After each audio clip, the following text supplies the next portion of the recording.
हमारे सनातनी धर्म में, तो उसके बाद भी यदि हम अपने सनातन धर्म को छोड़कर अन्यत्र धर्म में भागें दौड़ें तो ये तो बड़ी गलत बात है।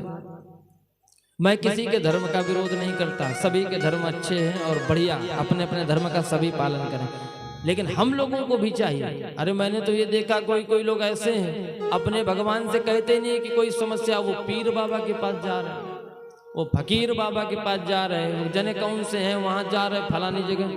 अरे क्या अपने देवताओं में क्या बल नहीं रहा है? अपने धर्म में क्या शक्ति नहीं है? अपने देवता जो हैं वो शक्तिहीन हो गए हैं क्या? आप बताइए। वहां चले जाना मजार पे, वो बच्चे को फूंक डलवा लो। अच्छा, मजार पे वो फूंक डाल देंगे, 7 दिन में 1 दिन नहाना होता वो फूंक डालेंगे तो आपका बच्चा ठीक होगा, हैं? और स्वयं भगवान पर विश्वास नहीं। अरे भगवान पर विश्वास करिए, केवल 5 बार 7 बार माता रानी का नाम लेके आप किसी बच्चे को फूंक डाल दीजिए, देखिए उसे आराम मिल जाए ना मिल जाए तो फिर बताइएगा। विश्वास तो रखिए। विश्वास नहीं, अपने देवताओं पर विश्वास नहीं। जैसे कि कोई काम है तो हम आप घर में सलाह नहीं लेंगे माता पिता से पहले, सामने वाले ने किसी दोस्त ने सलाह दे दी ऐसा कर लो तो बस तुरंत कर लो, और माता पिता से एक बार भी नहीं पूछना। वैसे ही भगवान जो अपने हैं उन पर आस्था नहीं, उन पर विश्वास नहीं, और दूर दूर दौड़े घूमते हैं, वो फलाने वहां चले जाओ, उनके पास चले जाओ, वो ठीक कर देंगे। अरे विश्वास करिए, श्रद्धा विश्वास रूपिणो। जब श्रद्धा विश्वास होगा तो आप स्वयं में समर्थवान हो जाएंगे, और माँ के सामने जब खड़े होकर एक बार भी कोई बात कह देंगे तो ये मैं विश्वास के साथ कहता हूँ, यदि भाव से आपने कहा है, परोपकार की भावना से, तो वो जरूर ठीक हो जाएगा। केवल भाव होना चाहिए। भावना में भाव ना हो तो भावना बेकार है, और भावना में भाव हो तो भव से बेड़ा पार है। पूरा आनंद भाव में ही है। अब आपका भाव कैसा है वो आपको समझना है। आपका भाव अच्छा है, मन पवित्र है, तो आपके द्वारा मन में सोचा हो हर वो कार्य सफल होगा जब आपका मन सच्चा होगा, हृदय पवित्र होगा। गोस्वामी तुलसीदास जी लिखते हैं, निर्मल मन जन सो मोहि पावा, जय जय सीताराम।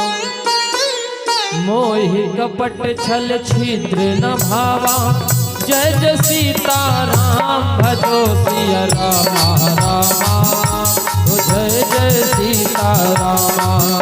भजो सिया रामा रामा, जय जय सीताराम। भजो सिया रामा रामा, जय जय सीताराम। भजो सिया रामा रामा, जय जय सीताराम। क्या बताया? निर्मल मन जन सो मोहि पावा, मोहि कपट छल छिद्र न भावा।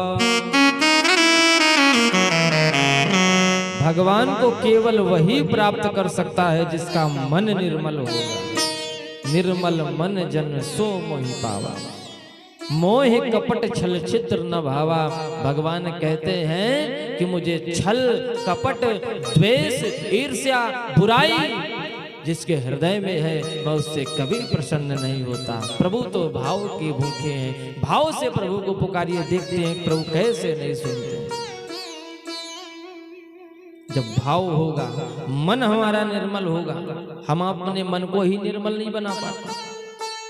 मन कहता है इनसे झगड़ा करो, तुरंत झगड़ा करने के लिए तैयार हो गए। अरे उस मन को रोकिए, झगड़ा करने से नुकसान किसका है? अपने ही तो नुकसान है, अपनी तो नुकसान है। झगड़ा करोगे भाई, 2 लोग आपस में झगड़ जाओ, मान लो झगड़ गए तो उसमें दोनों को नुकसान है। ऐसा तो नहीं कि सामने वाले को नुकसान होगा, दोनों को होगा। विचार करना चाहिए।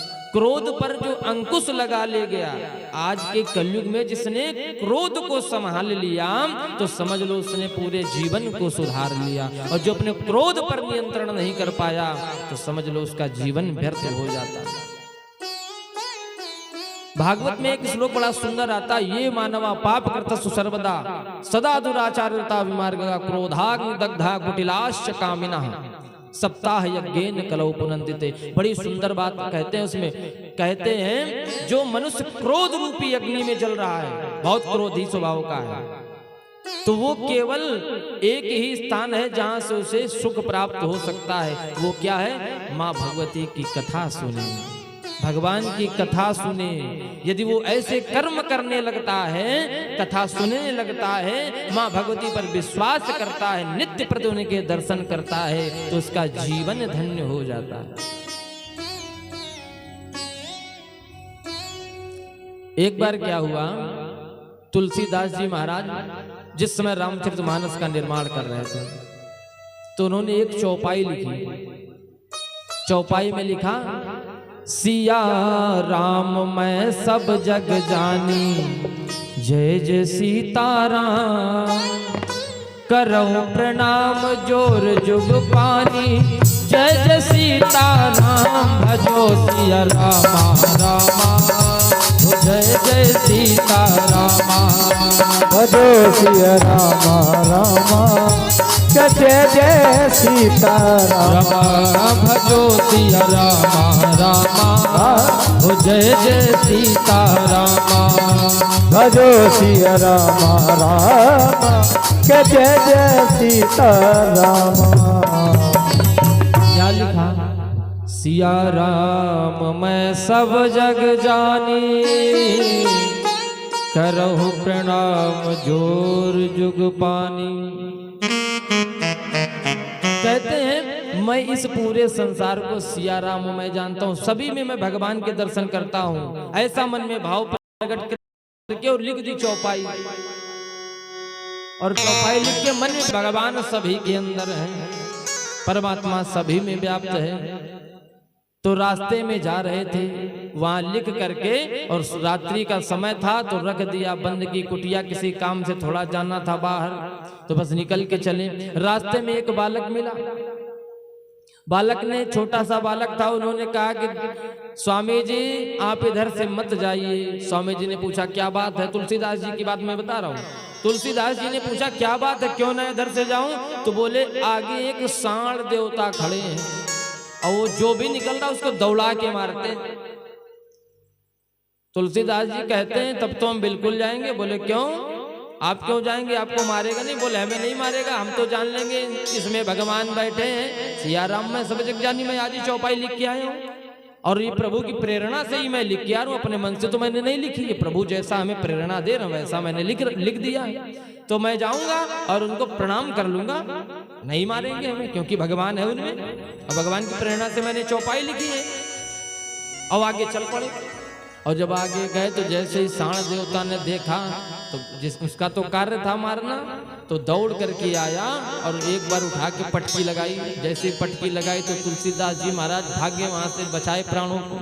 और बड़ा दुखी हुए, बड़े क्रोधित, बोले आज जाएंगे और आज मैंने जो चौपाई लिखी इसको पन्ना इसका हटा देंगे, ये बिल्कुल गलत है।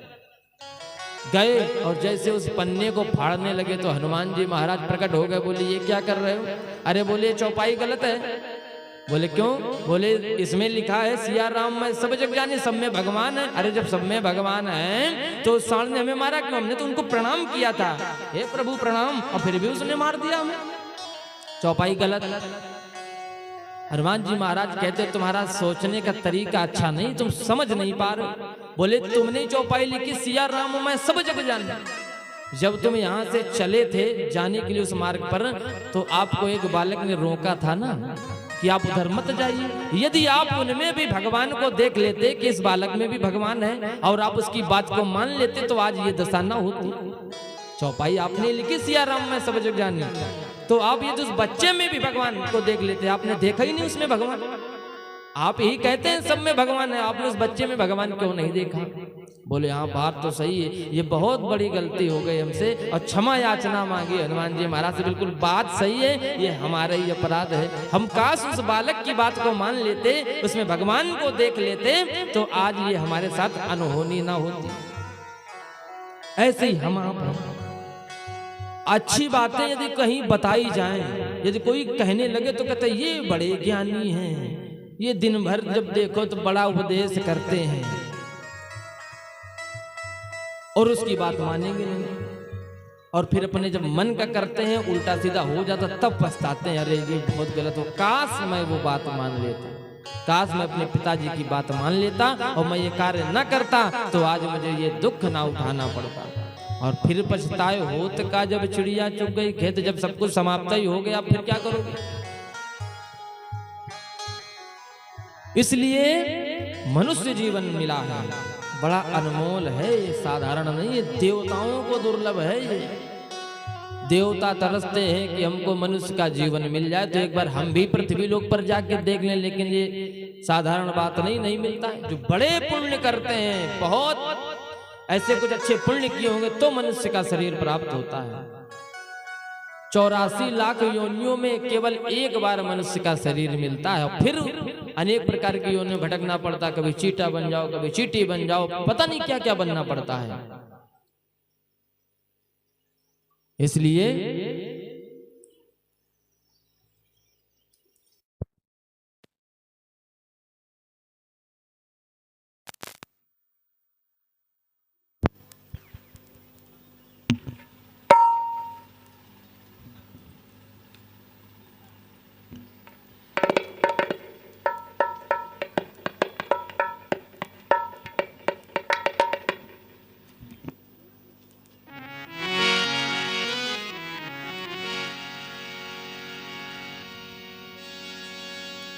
राधे बोलिए दुर्गे मैया की जय हो, बोलिए अम्बे मातु की जय हो।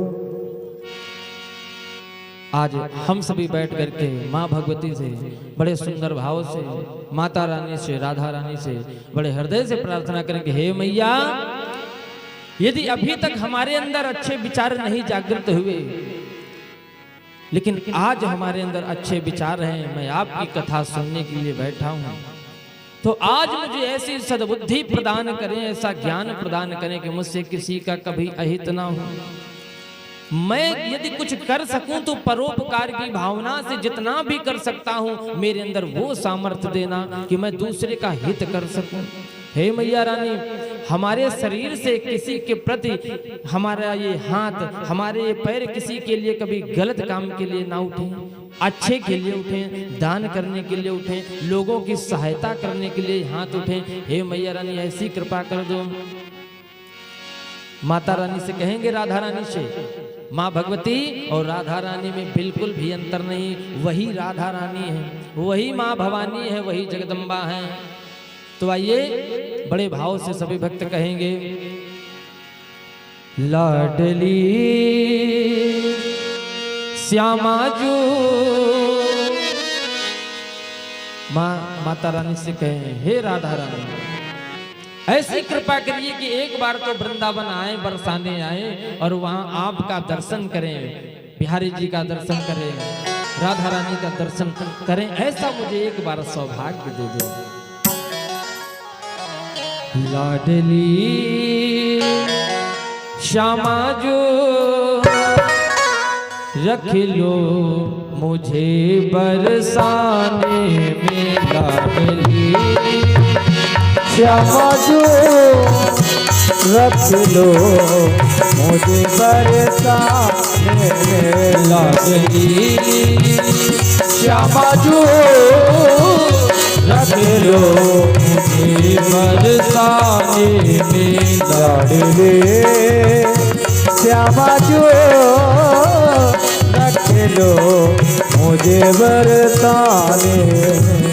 मेरा मन ही न लागे जमाने में, मेरा मन ही न लागे जमाने में, मेरा मन ही न लागे जमाने में, मेरा मन ही न लागे जमान।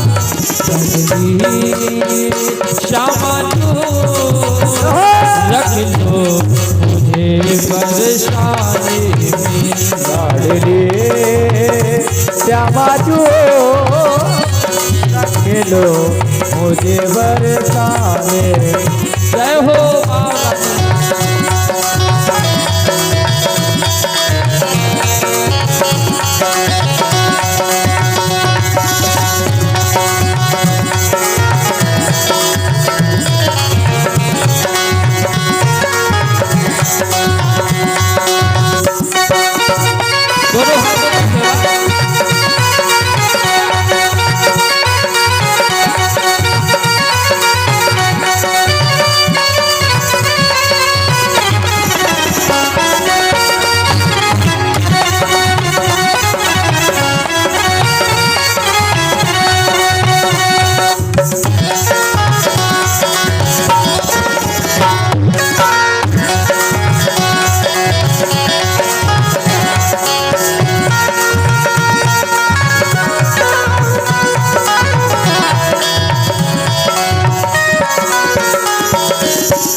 आप सुनती रहे मैं सुनाती रहूं, आप सुनते रहे मैं सुनाता रहूं, आप सुनती रहे मैं सुनाती रहूं, आप सुनते रहे मैं सुनाती, आप रोती रहे मैं मनाती रहूं, आप रोती रहे और मैं मनाती रहूं, आप रोती रहे और मैं मनाती रहूं।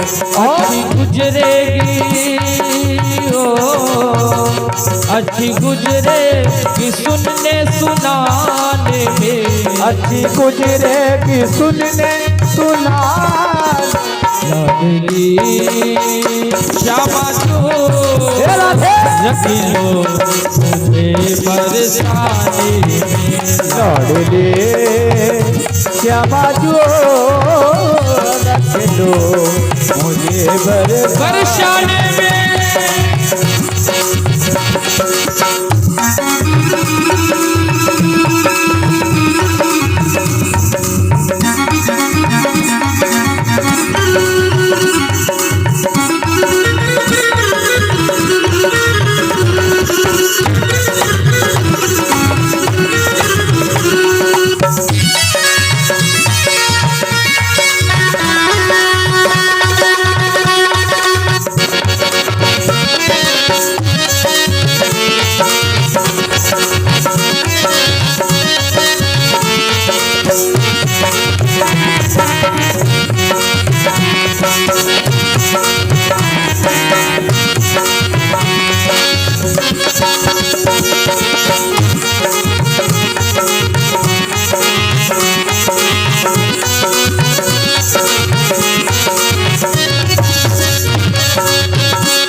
मैया रानी, माँ रानी से बड़े भाव से कहिए, माँ ये मत है विशाल मैं तो रीति हूँ, ये मत है विशाल मैं तो रीति हूँ, मेरी धीमी है चाल मैं तो चीटी हूँ, मेरी धीमी है चाल मैं तो चीटी हूँ, थक न जाओ थक न जाओ कहीं आने जाने में, थक न जाओ कहीं आने जाने में, लाडली श्यामा जो रख लो मुझे बरसाने में, लाडली श्यामा जो रख लो मुझे बरसाने। जय हो माँ।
सभी बड़े भाव से माँ से कहेंगे, हे माँ अब तो हमको यूं ही बुलाती रहे, आप मुझको बुलाती रहे, आप भर भर के हमको पिलाती रहे, आप भर भर के हमको पिलाती रहे। मेरे पाप कर्म आते रहे, मेरे पाप कर्म आते। और माँ से कहना है, माँ ऊंची लहरिया मैया मुँह पे चढ़ो उतरो, ऊंची लहरिया मैया तेरी मुँह पे चढ़ो न उतरो जाए, जाए न मेरी दुर्गे मैया भैया पकड़ मोई ले जा। आप तो हमको यूं ही बुलाती रहे, आप यूं ही मुझको बुलाती, आप भर भर के हमको पिलाती रहे, आप भर भर के मुझको पिलाती रहे। माफ कर दो, माफ कर दो हुआ अनजाने में, माफ कर दो हुआ अनजान में। लाडली श्यामा जो रख लो मुझे बरसाए, श्यामा जो रख लो मुझे बरसाने। जय हो माँ।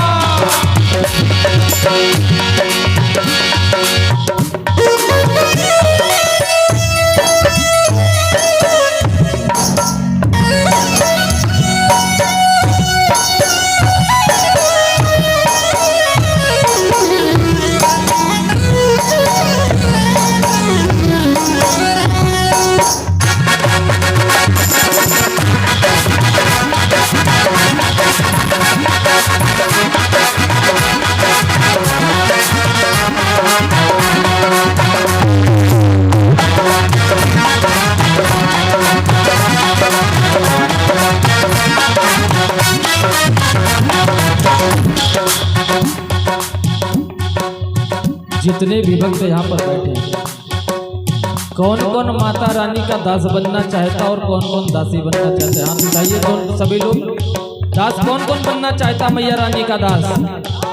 जो बनना चाहते हैं दास माता रानी के, दोनों हाथ उठाएं और मेरे साथ कहें, ये ना समझो कि डाले से टल जाएगी, ये ना समझो निकल जाएगी, हर दासी की रह में तो जल जाएगी, हर दासी में लगे कितने हो, लगे कितने जन्म फिर रिझाने में, लगते कितने जन्म फिर रिझाने।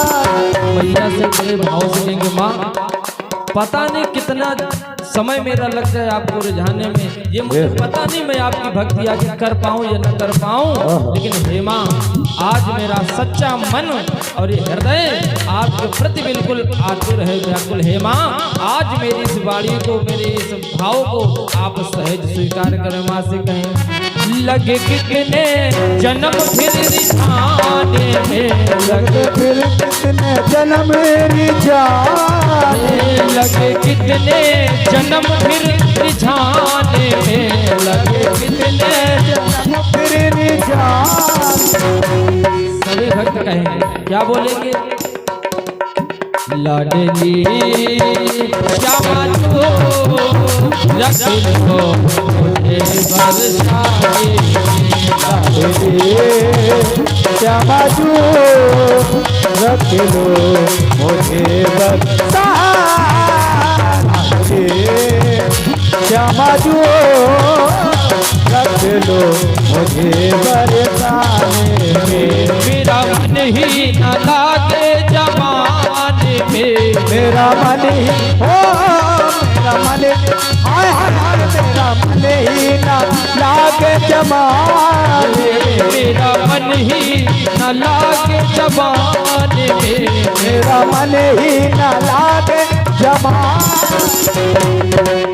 लड़ली समझो रखियो मुझे बरसाने में, लड़ली समझो रख लो मुझे बरसाने में, लड़ली समझो रखियो मुझे बरसाने में,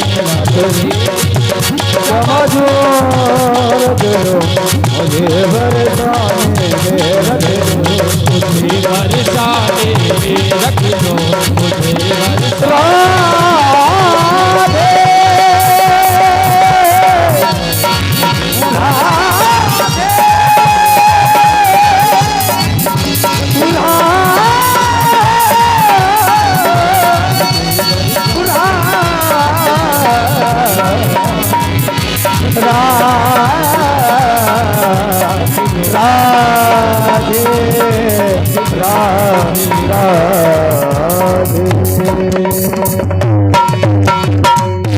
बोलिए जगदम्बा महारानी की जय हो।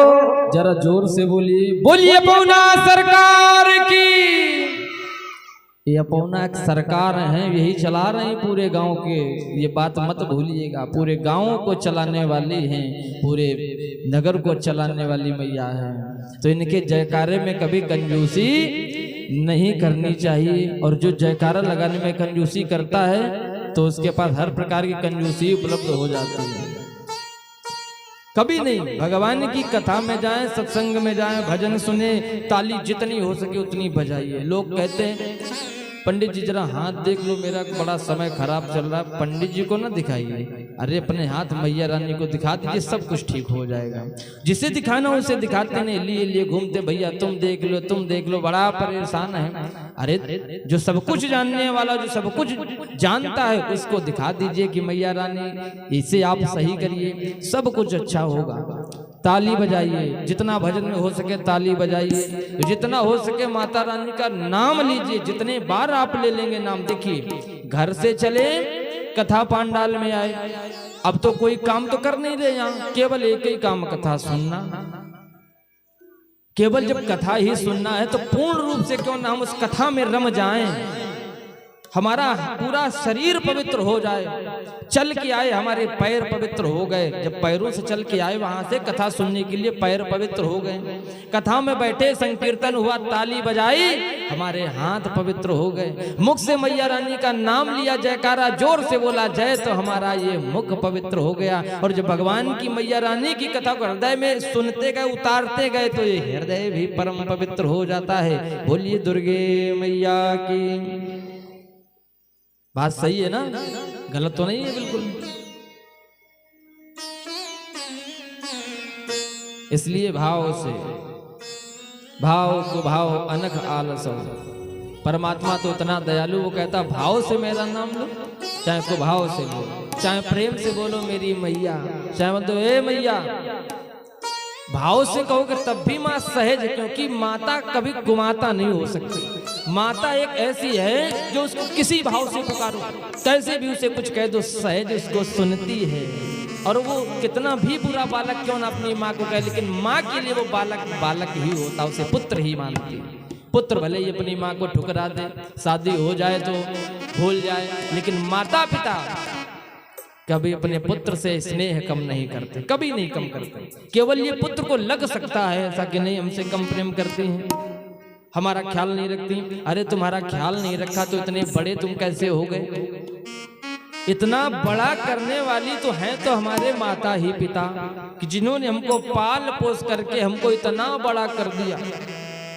अब हम आप क्या कहते हैं?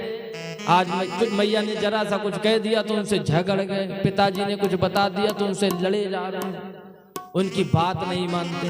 अरे माता पिता की बात को तो मानने के लिए शास्त्र कहता है, माता पिता और गुरु की बात को तो बिना सोचे समझे ही कर लेना चाहिए, क्योंकि माता और पिता और एक होता है जो गुरु, ये हमेशा वही मार्ग बताएंगे जिसमें तुम्हारा कल्याण छिपा होगा। ये कभी अहित नहीं बताएंगे आपका, ना ही ऐसा कोई मार्ग कहेंगे जिससे तुम्हें परेशानी जीवन में आए।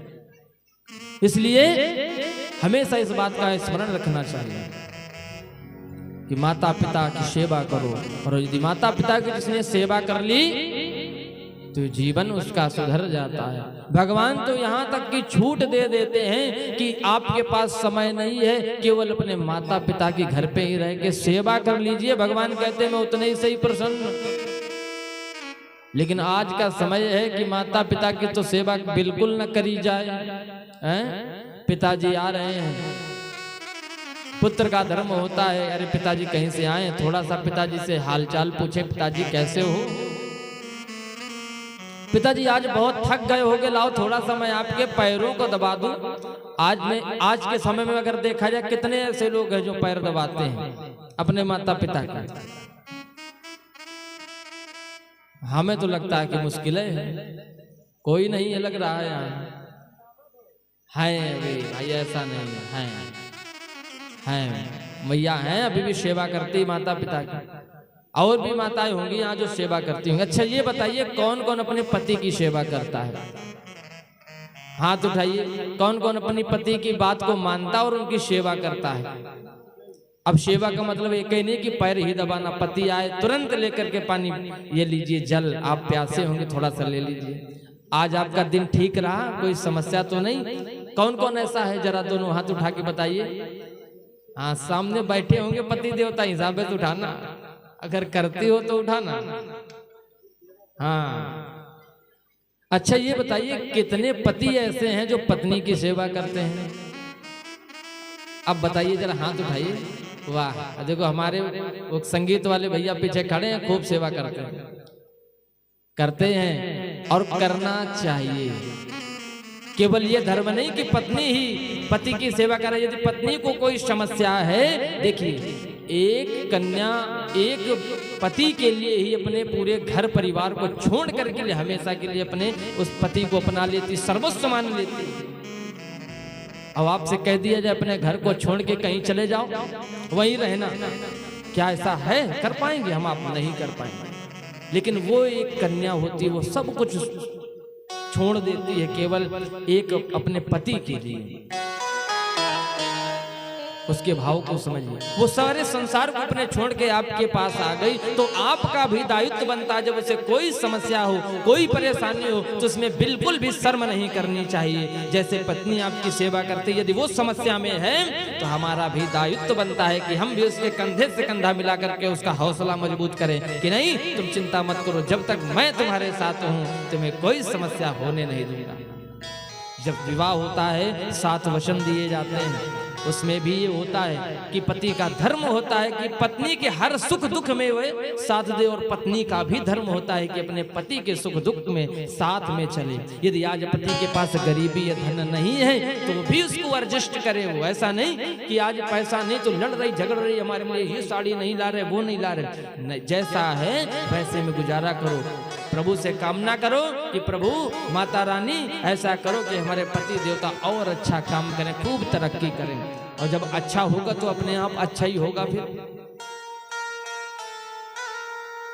दूसरे की व्यवस्था को अपनी व्यवस्था जो समझ लेता है तो फिर कभी समस्या नहीं खड़ी होती। जब केवल ये समझते हैं अरे पैसा कमा के ला रहे हैं, क्या दिक्कत, लाओ खूब उड़ाओ, जिसके अंदर अपनत्व का भाव ही नहीं वहां हमेशा झगड़े होते। और जहां अपनत्व का भाव है वहां पर अभी भी ऐसे बहुत से लोग हैं कि इतना स्नेह प्रेम हो गया, कभी ये नहीं सुनने को मिलता कि इनका झगड़ा हुआ है। कभी बहुत ऐसे लोग पड़े हैं आज भी कि आज तक सुनने पड़ोसी नहीं पता चला कि कभी झगड़ा भी उन्होंने किया, करते ही नहीं।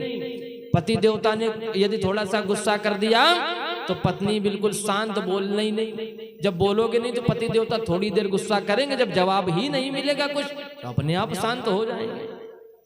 अरे पत्नी कभी कोई बात को लेकर के दुखी है, गुस्सा है, तो पति का फर्ज बनता है थोड़ी देर शांत रहो, अपने आप महारानी शांत।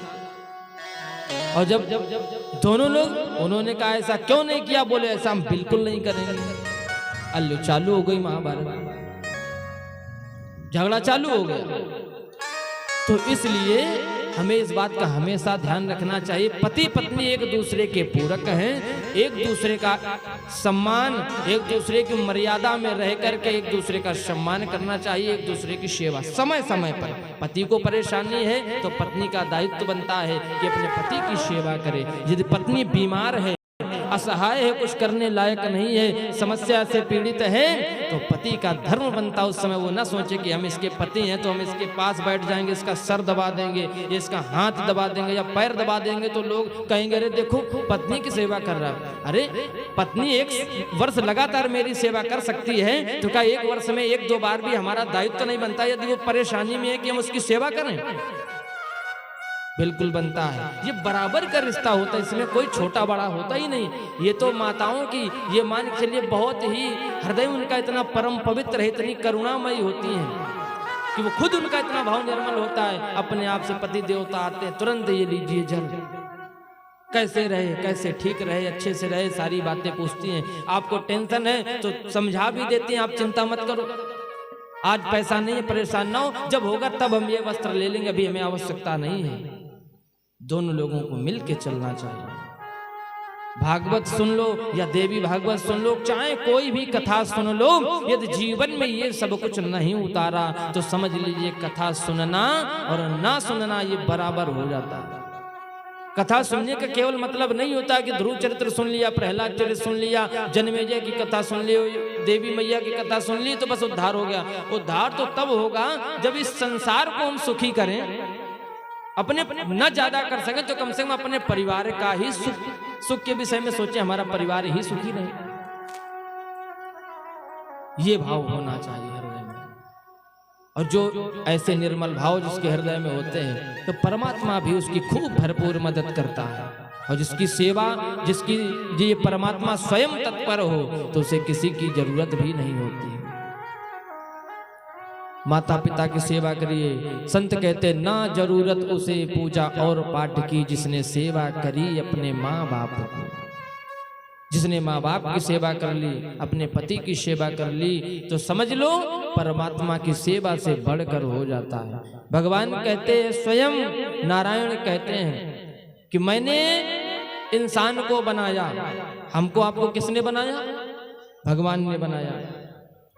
भगवान कहते हैं जिसको मैंने स्वयं बनाया उस मनुष्य का सम्मान नहीं कर रहा, और जो मनुष्य ने मेरी मूर्ति बना के रख दी मंदिर में उसके पीछे दौड़ रहे। सबसे पहले हमें जो समाज है इस समाज से मिल के चलना चाहिए, सब में प्रेम रखना चाहिए, और उसके बाद भी यदि भगवान में श्रद्धा रखते हैं तो परम कल्याण हो जाता है। कथा सुनने जाइए, कथा 2 प्रकार से सुनी जाती है। एक तो सुनी जाती है श्रद्धास्पद होकर के, और एक सुनी जाती है अश्रद्धास्पद होकर के। श्रद्धास्पद का अर्थ है कि भाव से बैठे, श्रद्धा से, और भगवान की कथा को, देवी महारानी की कथा को बड़े भाव से सुन रहे हैं और हृदय में बिल्कुल नेत्र बंद कर लिए, बिल्कुल भाव में, बिल्कुल जब सुन रहे बड़ा आनंद महसूस कर रहे हृदय में। और अश्रद्धास्पद का मतलब श्रद्धा ही नहीं, जबरदस्ती में आके बैठ गए और बस ये हो रहा है कि जितनी जल्दी समाप्त हो बस जल्दी से यहाँ से चले जाएं।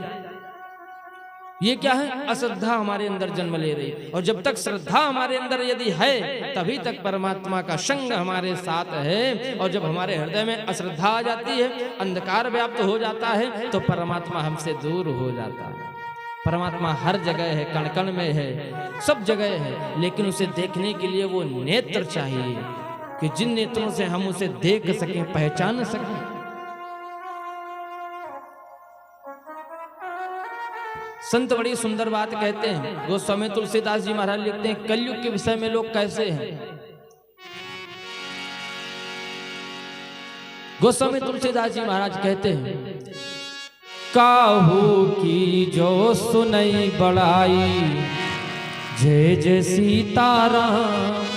मेरे साथ आप भी खूब सीताराम नाम का जाप करिए, परम आनंद प्राप्त होगा। यही पुण्य एकत्रित होता है और यही इससे ही पुण्य मिलने वाला है। और घर में लड़ने झगड़ने से कुछ मिलने वाला है नहीं। इसलिए साथ में मेरे कहेंगे, काहू की जो सुनई बढ़ाई, जय जय सीताराम।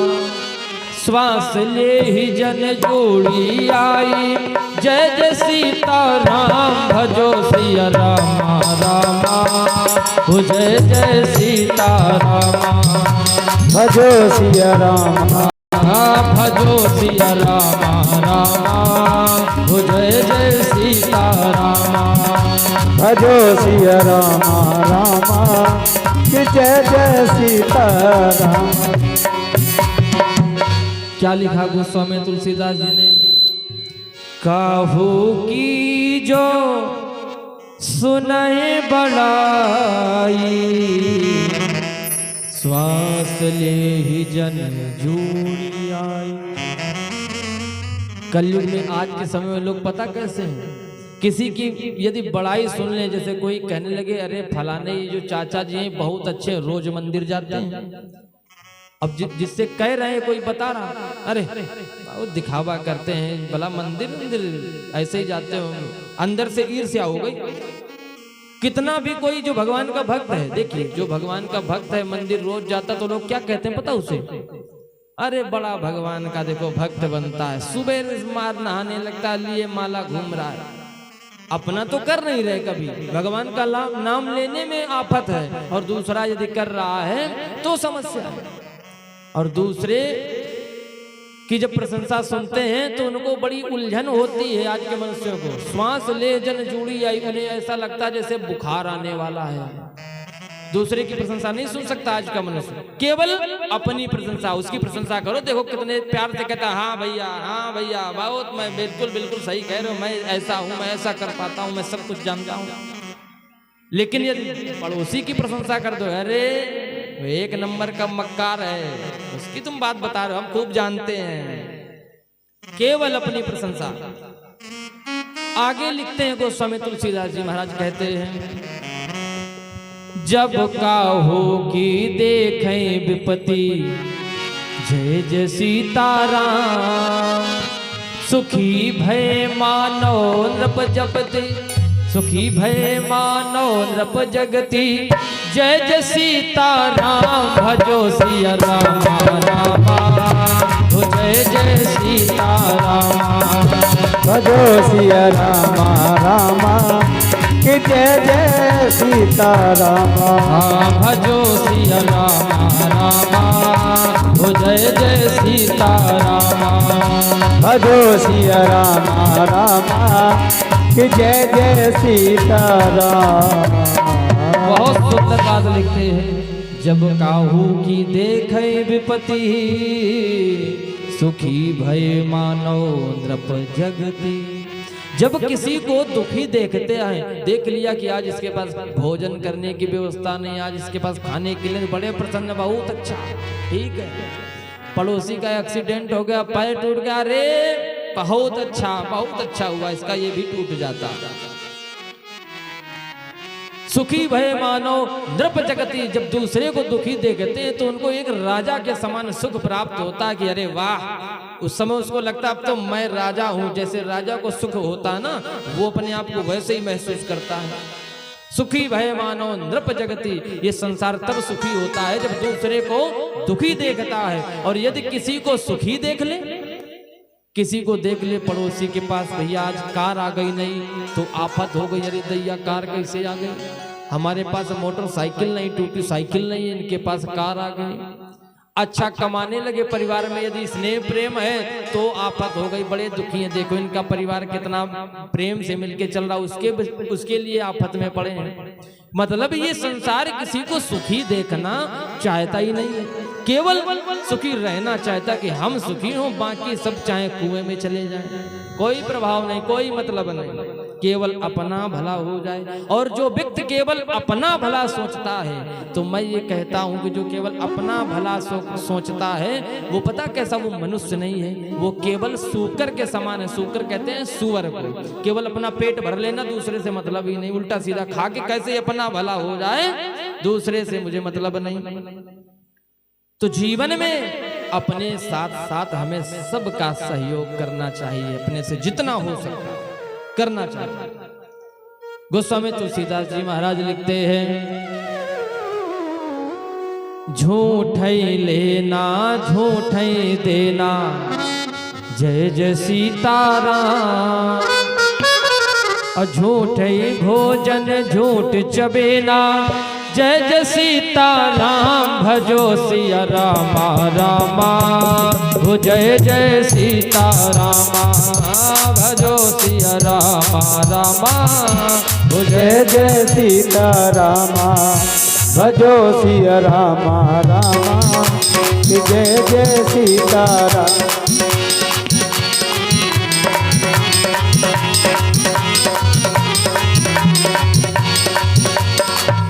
कलयुग का मनुष्य कैसा है, झूठ ही लेना झूठ ही देना, मतलब सच्चाई तो उसके हृदय में छू ही नहीं गई है। ज्यादा से ज्यादा हर व्यक्ति आज के समय में झूठ बोलता है। कोई ये नहीं कह सकता कि मैं झूठ नहीं बोलता हूँ।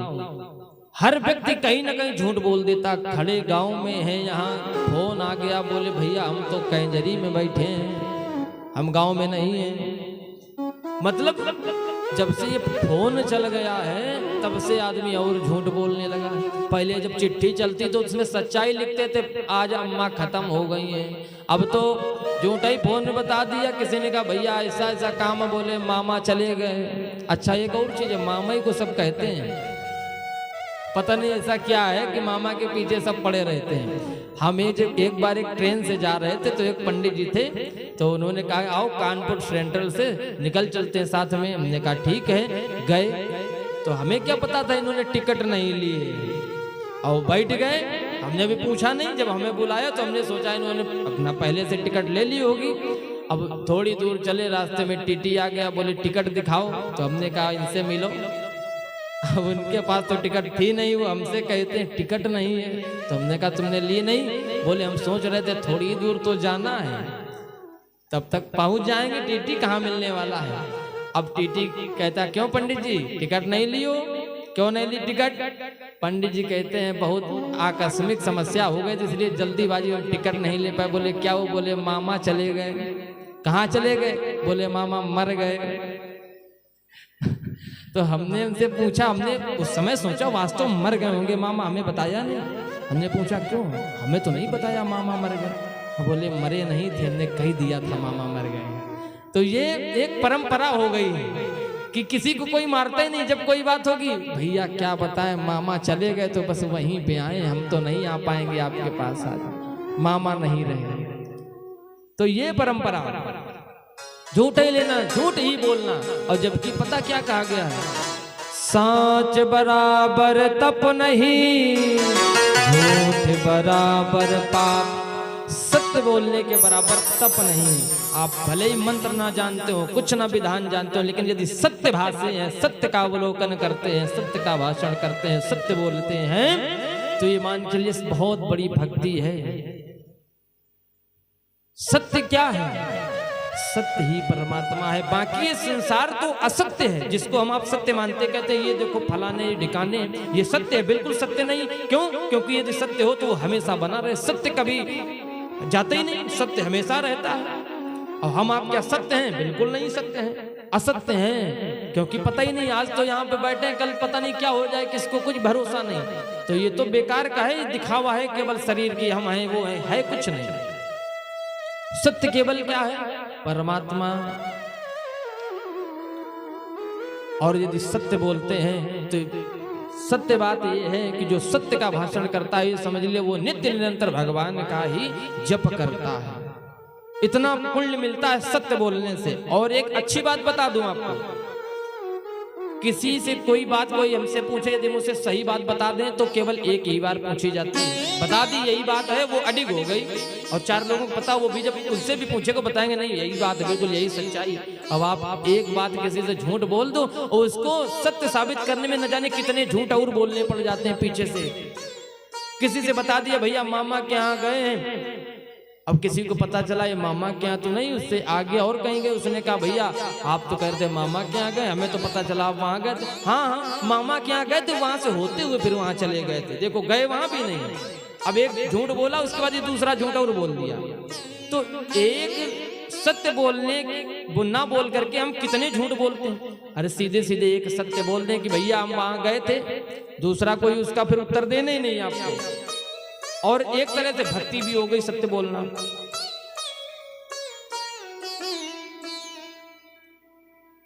सत्य के बराबर तो कुछ है ही नहीं, केवल सत्य बोलना सीख लीजिए।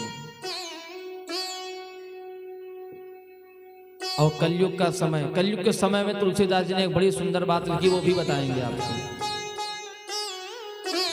गोस्वामी तुलसीदास जी महाराज लिखते हैं, मातु पिता गुरु विप्र न मानई, मातु पिता गुरु विप्र न मानई, जय जय सीताराम।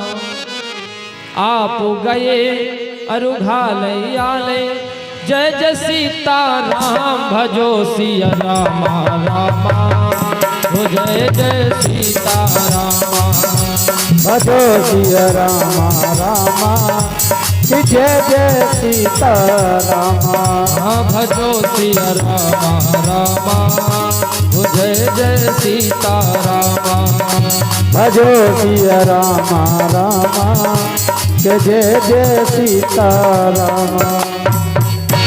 कलयुग का ऐसा प्रभाव, कलयुग ने ऐसा प्रभाव अपना सभी पर कर दिया है कि आजकल के समय में कोई भी अपने माता पिता की बात मानने को तैयार नहीं, कोई भी अपने गुरु के उपदेश को सुनने को तैयार नहीं। गुरु जी कहते हैं बेटा माता पिता की सेवा करो, उतने टाइम तो कहते हैं हाँ बिल्कुल सही कह रहे हो आप, करना चाहिए। और थोड़ी देर बाद जाते हैं तो फिर भूल जाते हैं।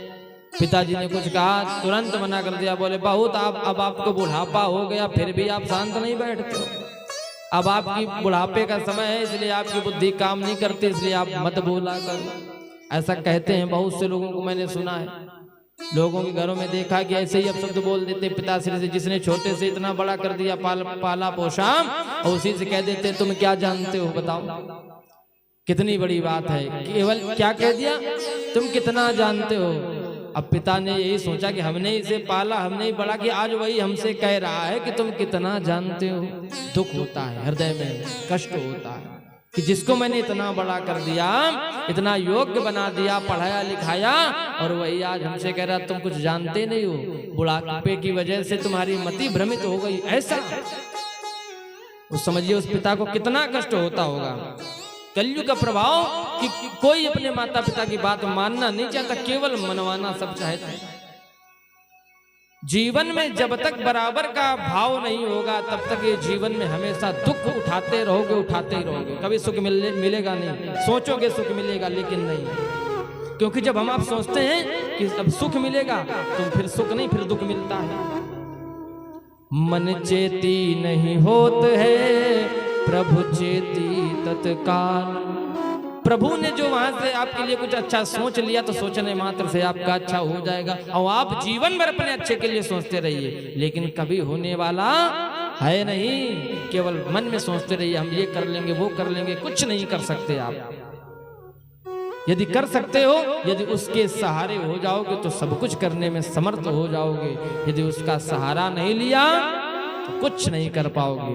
जीवन ये गुजर जाता है। मैंने कल भी बताया था कि कब छोटे से व्यक्ति बड़ा हो जाता है। छोटा सा बालक कितनी जल्दी बड़ा हो जाता है, उसका विवाह भी हो जाता है, उसके बाद उसके बच्चे भी हो जाते हैं, उनका विवाह भी कर देता है, वृद्धावस्था आती है, लेकिन उसे ये नहीं पता चलता हम कितनी छोटे से कितने बड़े हो गए, आज वृद्ध हो गए। समय को जाते देर नहीं लगती, पता ही नहीं चलता, बिल्कुल समझ में नहीं आता कि ये जीवन निकल कैसे गया, और अंत समय में पछताते हैं कि हमने जीवन में तो कुछ किया ही नहीं, हम तो जीवन में कुछ कर ही नहीं पाए। जीवन भर केवल इसी में लगे रहे, हाय ये कर ले, हाय वो कर ले, ये भी हमारा हो जाए, वो भी हमारा हो जाए। बच्चों के लिए इतना अकाउंट बैलेंस कर दें कि उनका जीवन अच्छे से गुजर जाए।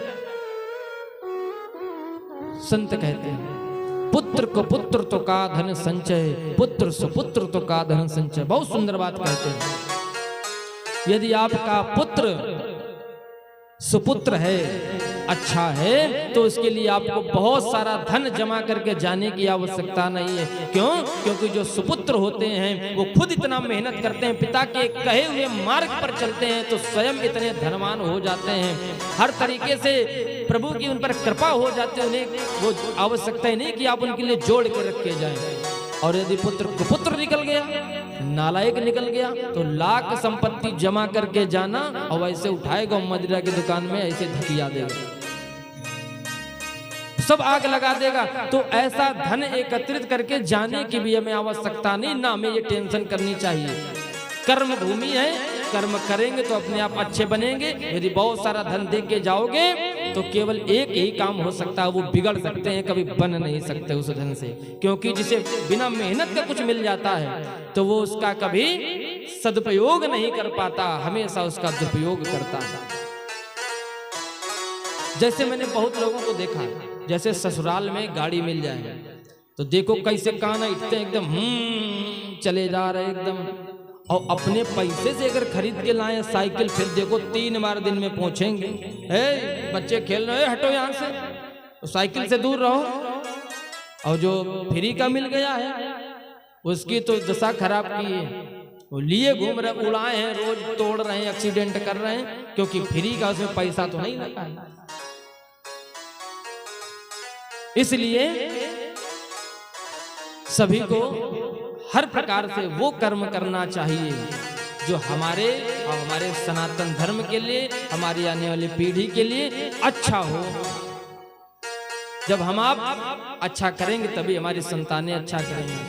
हम आप किसी का सम्मान करेंगे नहीं, किसी से राम राम कभी बोलेंगे नहीं, और आशा ये रखते हैं कि हमारे बच्चे जो ये बड़े संस्कारी हो जाएं। कैसे भैया संस्कारी हो जाएंगे? आप संस्कारी, आपके बच्चे अपने आप संस्कारी हो जाएंगे। आप अपने माता पिता की सेवा करिए, देखिए आपके बच्चे आपकी सेवा करते हैं कि नहीं करते हैं। वो तो जैसा आप करेंगे वैसे ही आपके साथ होना है। आप अच्छे कर्म करेंगे, अच्छा प्राप्त होगा, बुरे कर्म करेंगे, बुरा फल प्राप्त होगा। तो कोशिश ये करनी चाहिए कि जितना हमसे अच्छा हो सके, जितना धर्म हो सके, जितना अच्छा कर्म हम कर सकते हैं, जितनी भगवान की कथा को सुन सकते हैं, जितना अच्छा अपने घर में हम आयोजन प्रयोजन कर सकते हैं, हमें करना चाहिए। और बहुत एक अच्छी बात मैं आपको बता दूं कि यदि घर में सभी में प्रेम बराबर रखना चाहते हो, कि सभी हमसे प्रेम करें, या परिवार में एकता रखना चाहते हो, तो दिन भर चाहे जितना कमाना वो अपना अलग कमाए, वो अलग कमाए, लेकिन जब शाम को आइए तो एक साथ बैठ करके भोजन करना प्रारंभ कर दीजिए। देखिए परिवार में कितना प्रेम हो जाता है। भोजन एक ऐसी वस्तु है कि ये प्रेम का प्रतीक है। देखिए पेट तो भरता ही है। हम जब घर और परिवार के साथ एक साथ आंगन में बैठते हैं और एक जितनी सब्जी है, जितनी पूड़ी है, जितनी रोटी, उतने ही में मिल बांट के जब उसको खाते हैं तो कितना आनंद प्राप्त होता है। और बस अपने लिए केवल बढ़िया सी मेज लगवा ली, बढ़िया जो आइटम मुझे भेजो, 2 रोटी और ले आओ, भले ही घर में आटा कम है, आपने तो पेट भर के खा लिया, परिवार में पता चला पत्नी के लिए कुछ बचा ही नहीं, बच्चों के लिए कुछ बचा ही नहीं, आपका पेट भर गया, बढ़िया सो गए।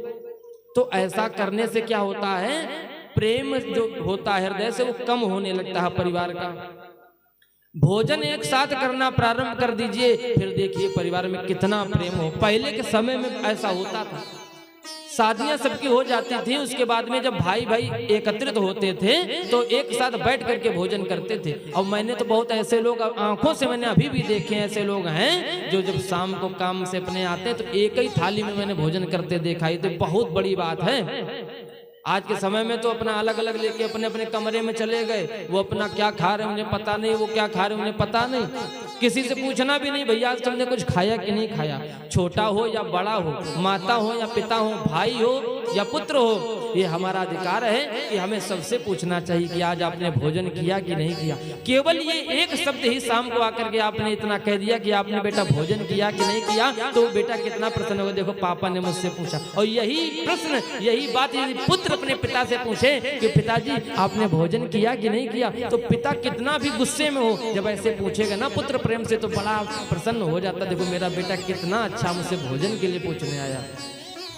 सहजता, सरलता, जब हृदय में सहजता होगी, सरलता होगी, तो अपने आप प्रेम हो जाता है परिवार में। और जब हमारे अंदर अभिमान कि हमारे पास बहुत पैसा है, जैसे घर में 3 भाई हैं, अब एक की सरकारी नौकरी लग गई, 2 की नहीं लगी, अब उसको अभिमान हो गया कि मैं तो बहुत, मेरे पास पैसा है, अभिमान आ गया, तो फिर वो प्रेम समाप्त हो गया। अरे भाई का मतलब ये होता है कि यदि एक के पास नहीं है तो दूसरे भाई का कर्तव्य बनता है कि वो कैसे भी करके उसकी व्यवस्था करे, उसको भी सुखी रखे, उसको भाई कहते हैं। अरे देखिए भगवान राम जी को, देखिए लक्ष्मण जी ने कैसे निभाया कि भाई कैसे, भाई को कैसे रखना चाहिए, कितनी सेवा करी। घर में यदि हम आप क्या करते हैं पता है, छोटी छोटी बातों को लेकर के कभी कभी वो करते हैं, देखो हमसे छोटा है और हमको ऐसा कह दिया, और यही केवल ये मन में सोच ले, अरे कोई बात नहीं, हमारा छोटा भाई ये कह दिया तो कह दिया, कोई बात नहीं, किसी बाहर वाले ने थोड़ी ना कहा है, हमारे भाई ने तो कहा है। यही गंभीरता छोटे भाई को भी होना चाहिए। यदि बड़ा भाई डांट दे, कुछ कह दे, तो उसे मन में विचार करना चाहिए, अरे मेरे बड़े भैया ने कहा है, अरे कोई बाहर वाला थोड़ी ना कह रहा है। और जब हम घर वालों की बात को सुन लेते हैं तो हमें जीवन में कभी दूसरों की बातें नहीं सुननी पड़ती हैं। और जब अपने घर के लोगों की बातें हम सुनना बंद कर देते हैं तो बाहर वाले हमें अपने आप बहुत सारी बातें सुनाना प्रारंभ कर देते हैं। जीवन ये तबाह हो जाता है, ये जीवन आपका बर्बाद हो जाता है, जीवन आपका निरर्थक हो जाता है। इसलिए प्रेम सब में रखिए, माता पिता से प्रेम रखिए। शाम को जाइए, जरूर उनसे पूछिए, पिताजी कैसे हो, ठीक हो? बड़े प्रसन्न हो जाते हैं इतना ही पूछने से। उनको एक पैसा मत दो, केवल शाम सुबह केवल उनसे इतना पूछते रहो, पिताजी ठीक हो, माताजी ठीक हो, बड़ी प्रसन्न, देखो आज मेरे लाला ने पूछा, कितनी प्रसन्न हो जाता है। और ये तो है नहीं कि आपको माता पिता बनना नहीं है। यदि आप अपने माता पिता से अच्छा व्यवहार करेंगे, आपके बच्चे भी देखते हैं ना कि आप कैसे सम्मान किया जाता, वो आपका अपने आप ही करना सीख जाएंगे। आगे की बड़ी सुंदर पावन कथा आती है देवी भागवत में। श्री सूत जी महाराज सौनकादि 88,000 ऋषियों से कहते हैं, हिरण्यकश्यपो राजन नजेयमजरामरम आत्मानं प्रतिद्वंदम मेकराजम व्यधित्सत। बहुत पावन सुंदर कथा सुनाते, कहते हैं कि भक्ति कैसे करना चाहिए, ये हमें इससे शिक्षा प्राप्त हो जाएगी। हिरण्यकश्यपु राजन नजेयमजरामरम, आपने सबने नाम सुना होगा हिरण्यकश्यप का, किस किसने नहीं सुना है जरा हाथ उठाइए। हाँ, तुमने नहीं सुना होगा, अभी छोटे हो ना, सुन लोगे आगे। अब किस किस ने सुना है नाम हिरण्यकश्यपु का, जरा बताइए। हिरण्यकश्यपु, हिरण्याक्ष का नाम किसी ने सुना है? सबने सुना है। तो बड़ी पावन सुंदर कथा सुनाने जा रहे। हिरण्यकश्यपु राजन नजेयमजरामरम। एक बार इधर क्या हुआ, हिरण्यकश्यपु का भाई है हिरण्याक्ष। जब हिरण्याक्ष का भगवान नारायण ने वध कर दिया वाराह रूप धारण करके, बोलिए वाराह भगवान की। वाराह रूप धारण करके उसका अंत कर दिया, उसका उद्धार कर दिया। क्यों कर दिया? क्योंकि उसने क्या किया, पृथ्वी मैया को पाताल में लेके चला गया, डुबो दिया, और ऐसे स्थान पर लेकर के गया जहां पर अशुद्ध वातावरण। तो भगवान ने वाराह रूप धारण करके पृथ्वी को ऊपर लेकर आए और उस दैत्य को समाप्त कर दिया। जब ये बात उसके भाई हिरण्यकश्यपु को पता चली, हिरण्यकश्यपु को पता चला मेरे भाई को विष्णु ने मार दिया, बड़ा क्रोधित, विष्णु ने मेरे भाई को मारा, मैं इसका बदला जरूर लूंगा। मेरे ये देखिए प्रेम, आपको दैत्य भी प्रेम करना सिखा रहे हैं, यहाँ पे सीखने वाली बात है। वो दैत्य हैं लेकिन भाई के प्रति प्रेम देखिए उसका। मेरे भाई के साथ विष्णु ने ऐसा कर दिया, मैं उस विष्णु को छोड़ूंगा नहीं। अब ब्रह्मा जी की तपस्या करने के लिए चला गया, ब्रह्मा जी की अटूट तपस्या करी, ब्रह्मा जी प्रसन्न हो गए। ब्रह्मा जी ने कहा वरदान मांग लो, तो ब्रह्मा जी से कहने लगा मुझे अमर कर दो, मैं अमर हो जाऊं, मैं मरूं ना किसी से। तो ब्रह्मा जी ने कहा भाई ये तो मैं वरदान नहीं दे सकता, और कोई दूसरा वरदान मांग लो। तो बोले ऐसा करो मेरे हाथों विष्णु का वध हो जाए, मैं विष्णु को मार दूं। तो बोले देखिए वो नारायण हरि हैं, हरि और हल जब ये समाप्त हो जाएंगे तो संसार ही समाप्त हो जाएगा। इसलिए मैं तुम्हें ये वरदान नहीं दे सकता, ये संभव ही नहीं। हल समाप्त तो पेट में खाने की व्यवस्था हल से ही होती है। खेत जोता नहीं जाएगा, खेत में कुछ बोया नहीं जाएगा, कुछ पैदा ही नहीं होगा, ये पूरा संसार भूख से ही मर जाएगा। वैसे ही भगवान नारायण वो पालन करता है, तो जब नारायण नहीं होंगे तो सबका पालन पोषण कैसे होगा? बोले मैं ये वरदान नहीं दे सकता, ये मेरे अंदर क्षमता नहीं। तो सोचने लगा क्या वरदान मांगू। तो ब्रह्मा जी से कहता मैं बहुत वरदान मांगना चाहता हूँ, कितने भी मांग लूं। बोले कितने भी मांगो, बस अमर होने का ना मांगना। ब्रह्मा जी से कहता ना मैं दिन में मरूं ना रात में मरूं। ब्रह्मा जी ने बोले कहा दिया। बोले ना घर में मरूं ना बाहर मरूं, बोले दिया। बोले ना अस्त्र से मरूं ना शस्त्र से मरूं, बोले ये भी दिया। बोले ना नर से मरूं ना पशु से मरूं, बोले ये भी दिया। बोले ना दैत्य से मरूं ना देवता से मरूं, बोले ये भी दिया। अनेक प्रकार के ऐसे वरदान मांगे, वरदान दे दिया। वरदान पाकर के लौटा। इधर क्या हुआ? इंद्र को पता चला कि हिरण्यकश्यप की पत्नी के गर्भ है। अब उसे मन में विचार आ गया कि ऐसा ना हो, ये तो राक्षस है, आसुरी प्रवृत्ति का है, और ऐसा ना हो कि इसका जो बालक हुआ वो इससे ज्यादा विकट निकले। तो ऐसा करो इसके गर्भ को ही समाप्त कर दो। तो उसकी पत्नी को लेकर जा रहे, रास्ते में नारद जी मिल गए। बोले इंद्र से बोले कहाँ जा रहे हो और इस अबला स्त्री को कहाँ लेकर जा रहे हो? बोले इसके पेट में गर्भ जो है, जो बालक जो पल रहा उसे मैं समाप्त करना चाहता हूँ। बोले पागल हो गए हो क्या? तुम्हें पता है ये बालक कैसा होगा? तुमने पहले से जान लिया कि पिता बुरे हैं तो बुरा ही होगा। बोले बात तो सही करो। बोले चलो इन्हें छोड़ो। नारद जी ने वहां से इंद्र को वापस कर दिया। इंद्र चले गए, पत्नी को लेकर उसके आए अपने कुटिया में, और गर्भवती थी। देखिए उधर बालक हुआ। अब नामकरण संस्कार भी नारद जी ने कर दिया। क्या नाम रख दिया? प्रहलाद। बोलिए भक्त वत्सल प्रहलाद की जय। भक्त और भगवान की। अब प्रहलाद का जन्म हो गया। नामकरण संस्कार नारद जी ने कर दिया, नाम रख दिया प्रहलाद। अब इधर हिरण्यकशिपु जब जैसे ही लौटा तो उसे पता चला कि हमारी पत्नी का हरण करके इंद्र ले गए। बोले पहले इंद्र लोक पर आक्रमण करो, तैयारी करो। नारद जी उसी क्षण प्रकट हो गए लेकर उसकी पत्नी और उसके पुत्र को। बोले भैया प्रकट कहीं जाओ ना, और ये तुम्हारी पत्नी और ये तुम्हारा बालक है। बोले दोनों सुरक्षित हैं, मैंने इन दोनों को सुरक्षित रखा है। देखा अपने छोटे से बालक को, बड़ा प्रसन्न हुआ। देखिए एक पिता को बड़ी प्रसन्नता होती जब उसके यहाँ कोई संतान होती। देख के ही प्रसन्न हो गया, सब भूल गया कि इंद्र मेरी पत्नी को लेकर जा रहा था। बड़ा प्रसन्न हो गया, पुत्र को गोद में लिया, खिलाया। पूछा नारद जी ने कहा मैंने नामकरण संस्कार कर दिया है इसका। बोले इससे अच्छा और क्या हो सकता है? संत के द्वारा मेरे बालक का नामकरण संस्कार हो गया।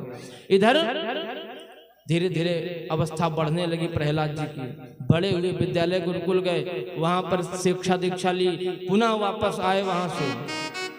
जब पुनः वापस वहां से आए तो पिताजी ने पूछा बेटा तुमको क्या पढ़ाया गया? तुमने क्या पढ़ा? तुम्हें बताया गया कि भगवान कौन है जानते हो? तो बोले हाँ। बोले कौन है भगवान? तो बोलते हैं भगवान केवल एक वही नारायण है। बोले ये कैसा पढ़ा दिया गया तुमको? अब गुरुजी वहां पढ़ाते थे कि भगवान हिरण्यकश्यपु हैं, तुम्हारे पिता ही भगवान है, ऐसा पढ़ाया जाता वहां पाठ। अब उन्होंने क्या पढ़ा कि केवल एक परमात्मा वही नारायण ही ईश्वर है, बाकी सब संसार असत्य है। जैसे ही सुना बड़ा क्रोधित हुआ। अब जो जिसके विद्यालय में पढ़ रहा था संदामर्क के आश्रम में, बड़ा उनको बुला करके उनको बड़ा डांटा फटकारा। बोले मेरे बालकों को ऐसी शिक्षा दे दी, ये मेरा नाम ना लेकर के विष्णु का नाम जप रहे, मेरे शत्रु का नाम जप रहे। बोले महाराज मैंने बहुत कोशिश करी, लेकिन ये आपका बालक ऐसा है कि इसे पढ़ाऊं कुछ और इसे याद अपने आप कुछ हो जाता है। ये मेरे बस की बात नहीं, छोड़ के चले गए। इधर क्या हुआ, जब छोड़ के चले गए तो अपने बालक को बहुत समझाया। बोले बेटा ऐसा करो, मेरा नाम लिया करो, मेरे नाम का जप किया करो। ओम हिरण्यकश्यपाय नमः, ओम हिरण्यकश्यपाय नमः। बोले पिताजी आप मेरे पिताजी हैं, मैं आपका नाम का जप कर सकता हूँ, उसमें कोई वो नहीं है, बुराई नहीं है। लेकिन यदि आप अपने आप को भगवान कहते हैं तो मैं आपको भगवान नहीं मानूं, क्योंकि ब्रह्म एक ही है, एको ब्रह्म द्वितीयो नास्ति। ये अपने आप में भगवान का अहम कर लेना कि अहम ब्रह्मास्मि, बोले ये तो अभिमान हो गया आपको। और अभिमान जहाँ होता वहां पर विनाश निश्चित है, वहां पर सब विनाश हो जाता है। और भक्त कभी ये नहीं चाहता है कि हमारे परिवार का विनाश हो, वो नहीं चाहते कि हमारे पिता के आगे कोई समस्या आके खड़ी हो जाए। पिताजी ने समझाया, बोले नहीं मेरा ही नाम लो, मैं ही भगवान हूँ ऐसा कहो। अब इससे मना कर दिया कहने से, तो क्या किया, सैनिकों को आदेश दिया जाओ इनको समुद्र में डाल दो, फेंक दो जाके। लेकर के गए, फेंक दिया, चले आए। वहां से जब वापस आए सैनिक बताया, महाराज मैंने बहुत ऊंची पहाड़ी से फेंक दिया, वो बचेगा नहीं। बोले ठीक किया तुमने। अब इधर क्या देखा तो प्रहलाद जी चले आ रहे हैं पीछे से, देखा रे, बोले ये तो जीवित है, तुम तो कह रहे बहुत ऊंचे से फेंका, बहुत ऊंचे से फेंका था प्रभु, लेकिन पता नहीं, इससे पूछो। तो प्रहलाद जी से पूछा, बोले बच कैसे गए? बोले मुझे खुद नहीं पता, इन्होंने मुझे फेंका और भगवान नारायण ने मुझे बाहर निकाल के छोड़ दिया। ऐसा? चलो सुधरना चाहते हो कि नहीं? बोले मैं जैसा हूं वैसे ही रहूंगा। बोले नहीं सुधरोगे? बोले सुधराऊं पहले से। बोले जाओ इसको गर्म खौलती हुई कढ़ाई में डाल दो। अब उसमें तेल खौल रहा था, खौलती हुई कढ़ाई के पास ले गए। प्रहलाद जी घबराए, बोले अरे ऐसा ना हो कि इसमें जल जाए हम, इतनी जोर धुआं निकल रहा, खौल रहा तेल। भगवान नारायण ने देखा अपने भक्त को तो मन में विचार किया ये घबरा रहे हैं। तो भगवान ने क्या किया, एक चींटी का रूप बनाया और उसी कढ़ाई के ऊपर चल रहे हैं। और जैसे ही देखा प्रहलाद जी ने तो वो मन में विचार करने लगे, अरे इतनी छोटी सी चींटी, जब इसे कोई आपत्ति नहीं इसमें, तो हमारे इतने बड़े शरीर को क्या होगा। बोले चलो ले चलो हमको उसी में बैठा लो। चलो और लेके गए, उसमें बैठा दिया, उन्हें कुछ नहीं हुआ। ऐसी भगवान की कृपा, बच गए, उन्हें कुछ भी नहीं हुआ। देखिए कहते नहीं कि मारने वाला भी भगवान है और बचाने वाला भी वो ईश्वर है। जब उसका सहारा हो गया, हमने उसके अपने जीवन को उसके सहारे कर दिया, तो फिर उसकी चिंता हो जाती है कि आपको कैसे और कहां कब बचाना है। वो आपके लिए हमेशा तत्पर रहता है। बहुत प्रयास किए लेकिन प्रहलाद जी के साथ कुछ कर नहीं पाए, क्योंकि प्रभु पर भरोसा। श्रद्धा रखो जगत के लोगों अपने दीनानाथ पर, लाभ हान जीवन मरण सब है उसके हाथ में। भगवान ही मारने वाला ही, भगवान ही बचाने वाला। बहुत सुंदर संत लिखते हैं, बड़ा ध्यान से सुनिएगा और उस हृदय में उसको उतारिएगा। मारने वाला है भगवान, बचाने वाला है भगवान। बाल न बांका होता उसका, बाल न बांका होता उसका, जिसका रक्षक दया निधान। मारने वाला है भगवान, बचाने वाला है भगवान। मारने वाला है भगवान, बचाने वाला है भगवान। मारने वाला है भगवान, बचाने वाला है भगवान। मारने वाला है भगवान, बचाने वाला है भगवान।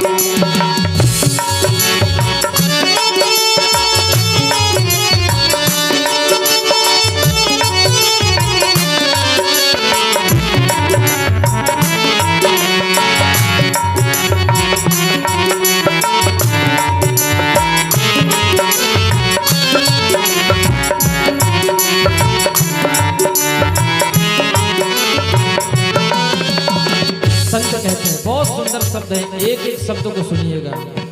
हम आपको क्या होता जीवन में, हमेशा कोई काम करते मंदिर जाते तो पहले मंदिर गए और जाते ही पहले क्या फल की कामना, हे मैया रानी हमें ये दे दो, हे माता रानी हमको वो भी दे दो, हमारे घर में बड़ी परेशानी है ये भी ठीक कर दो। तो संत कहते हैं कर्म करिए, माता रानी के मंदिर जाइए, परंतु उनसे मांगिए नहीं कुछ, क्योंकि वो सब कुछ जानती है।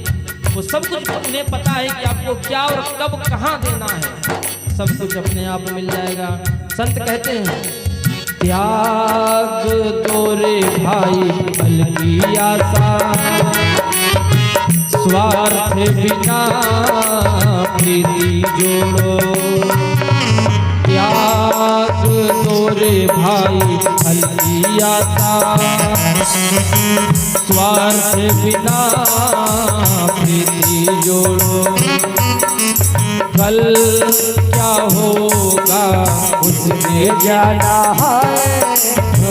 जगत पिता पर छोड़ो, क्या होनी है क्या अनहोनी, क्या होनी है क्या अनहोनी, क्या होनी है क्या अनहोनी, क्या होनी है क्या अनहोनी।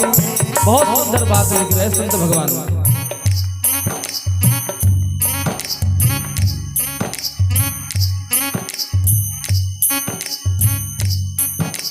त्याग तोरे भाई किया था, स्वार्थ बिना प्रीति जोड़ो,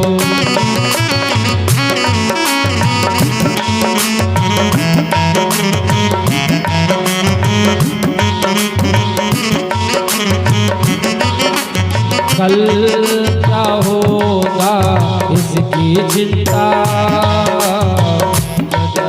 पिता पर छोड़ो, कल क्या होगा इसकी चिंता, पिता पर छोड़ो, क्या होनी है क्या अनहोनी, क्या होनी है क्या अनहोनी, क्या होनी है क्या अनहोनी, क्या होनी है क्या अनहोनी। सबका उसको ज्ञान मारने वाला है भगवान, बचाने वाला है भगवान, मारने वाला है भगवान, बचाने वाला है दया निधान, दया निधान, दया निधान, दया निधान। मारने वाला है भगवान, बचाने वाला है भगवान, मारने वाला है भगवान, बचाने वाला है भगवान।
जल थल अग्नि आकाश पवन पर केवल उसकी सत्ता, केवल उसकी सत्ता, केवल उसकी सत्ता।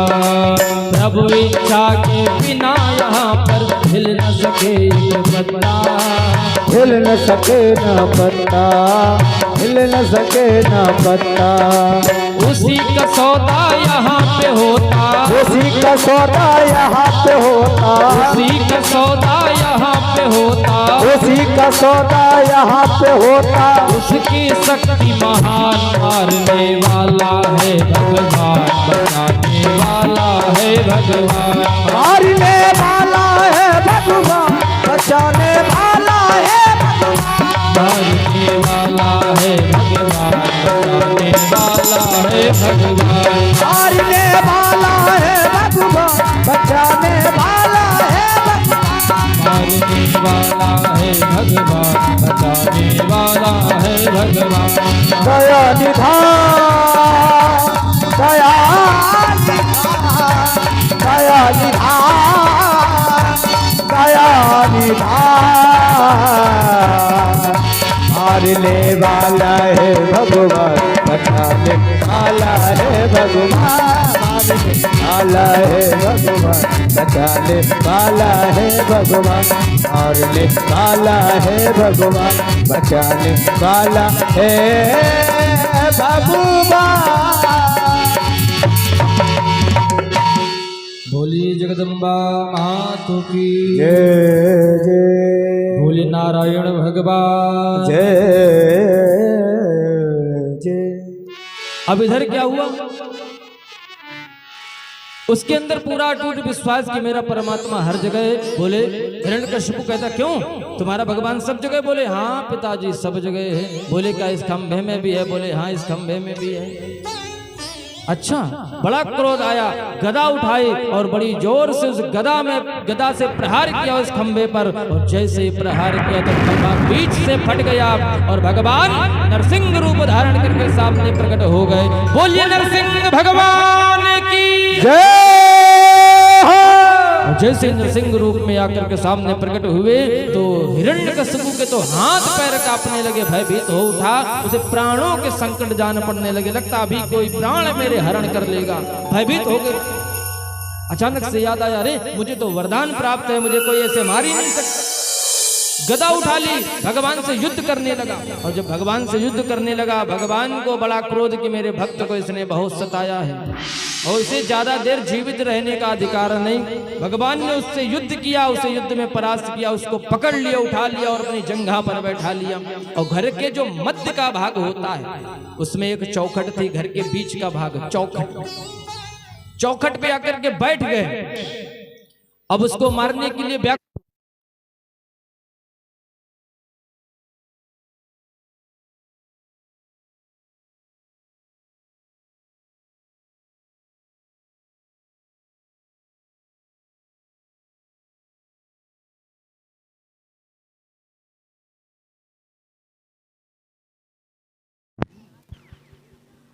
एकदम से आ जाता सामने, एकदम से आंख में दर्द हो।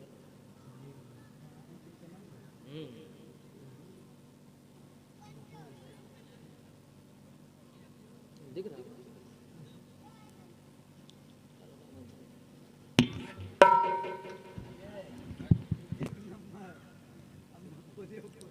बोलिए अम्बे मातु की, बोलिए दुर्गा भवानी की जय। बहुत ढीले हो गए आप लोग, जयकारा जरा जोर से बोले, लगे कि हाँ कुछ भक्त बैठे हैं। यहाँ तो वो दशा जान पड़ रही, श्रोता कम सोता ज्यादा हो गए हैं। अरे भैया बिल्कुल एक्टिव रहिए एकदम। अभी भगवान हिरण्यकशिपु को उठा के पटकेंगे, उसके प्राण निकालेंगे, तो पहले से तैयार रहो एकदम कि कहीं आपकी तरफ दौड़ के आए तो पहले से भाग लोगे।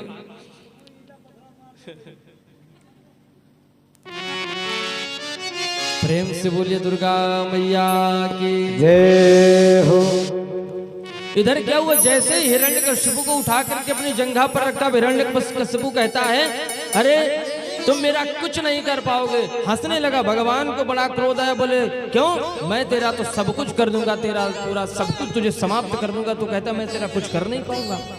अरे मुझे तो वरदान प्राप्त है। बोले तुझे क्या वरदान प्राप्त है? बोले मुझे वरदान प्राप्त है, मैं ना घर में मरूं ना बाहर मरूं। बोले नहीं, ना ये घर है ना बाहर है, ये तुम घर के बीच में चौखट पे मैं तुम्हें बैठा लूं। तुमने वरदान मांगा कि ना आकाश में मरूं, ना पाताल पर, ना पृथ्वी में, पृथ्वी पर भी मैं नहीं हूं, मैं तो इस चौखट के ऊपर विराजमान हूँ। और तो और मैं तुम्हें अपनी जंघा के ऊपर लेटा हूँ, तुम्हारा शरीर भी स्पर्श नहीं हो रहा पृथ्वी से। अस्त्र से मरूं ना शस्त्र से मरूं, अनेकों बातें कही। भगवान बोले तुम्हें मारने के लिए शस्त्र की जरूरत नहीं। बोले मैंने तो वरदान मांगा था, मैं नर पशु से मरूं ना। बोले ना मैं नर हूं ना पशु, मैं तो नरसिंह हूं। आधा भाग मेरा नर का है, आधा सिंह का है, इसलिए अब तो मैं तुम्हें मार सकता हूं। अब उसने सोचा अब तो कोई उपाय ही नहीं बचा। भयभीत हो गया, व्याकुल हो उठा कि अब तो मैं बचने वाला नहीं। भगवान तो एकदम से क्रोध आया कि मेरे भक्त को इसने बहुत सताया है। और भगवान ने अपने नाखूनों को बढ़ाया और नाखूनों को उसके हृदय में विकीर्ण किया और दोनों हाथों से पकड़ के उसके हृदय को चीर के रख दिया। बोलिए भक्तवत्सल भगवान की। जैसे ही वो समाप्त हुआ, अब भगवान इतने क्रोध में, इतने आवेश में कि ये समझ लीजिए कि अब उनके पास कोई नहीं जाने को तैयार।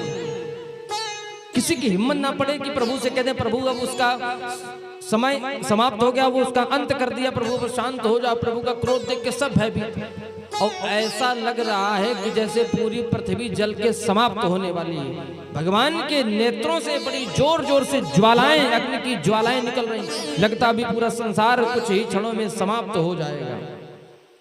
और जैसे ही ऐसा लगा नारद जी व्याकुल हो उठे, क्योंकि नारद जी एक ऐसे संत हैं जो हमेशा अपने लिए नहीं, हमेशा दूसरे के हित के लिए सोचते हैं, हमेशा दूसरे के हित की कामना मन में विचार किया। यदि प्रभु ऐसे ही क्रोध करते रहे तो ये सारा संसार जल के समाप्त हो जाएगा।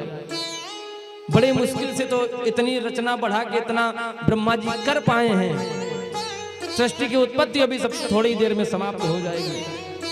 विचार किया कि लाओ मैं ही जाता हूं। आए पास में, देखा जैसे ही भगवान का इतना विकराल स्वरूप, तो हिम्मत न पड़ी पास में आने की, लौट गए।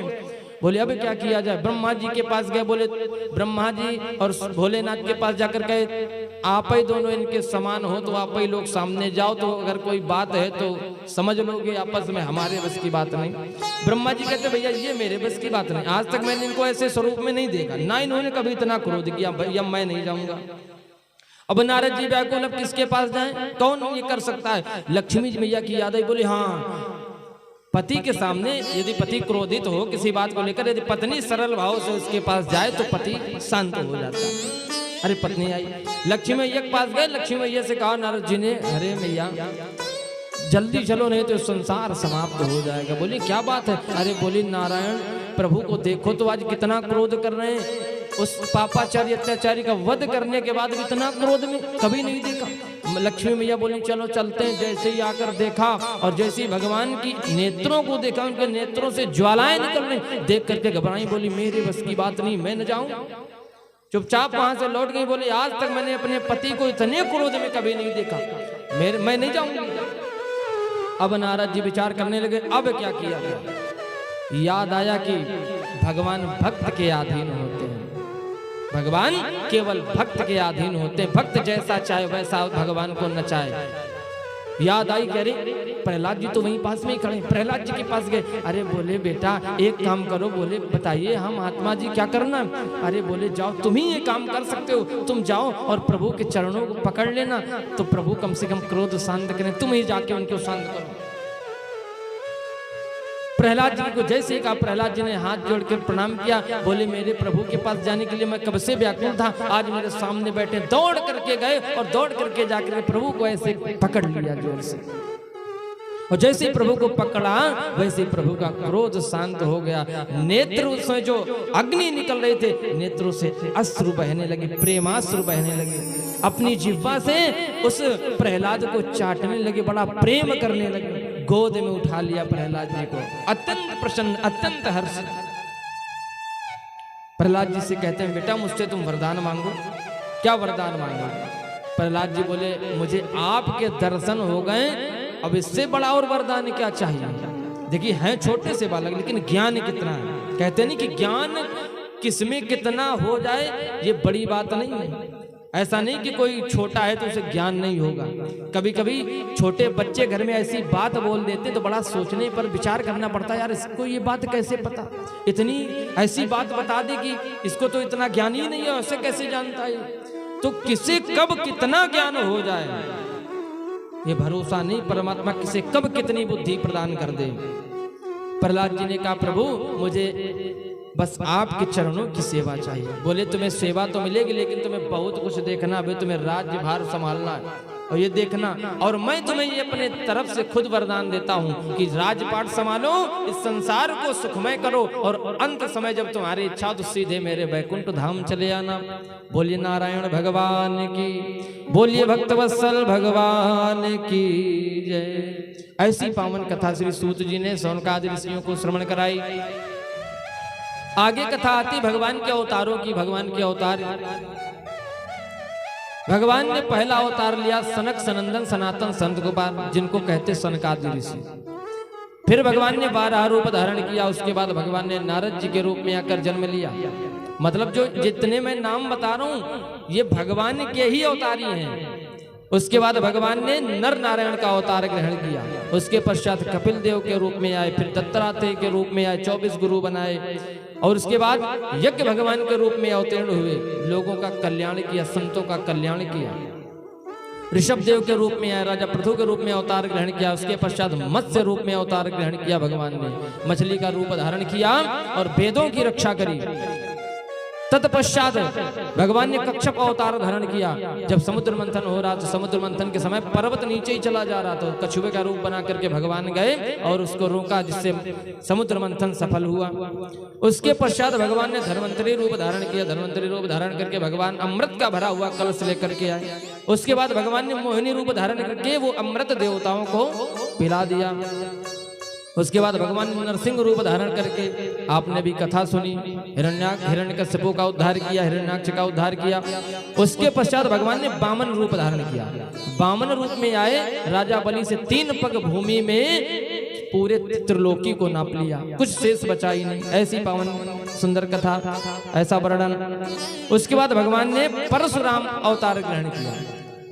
पृथ्वी पर दुष्ट पापाचारी अत्याचारी है वंश के क्षत्रियों का 21 बार पृथ्वी से संहार किया।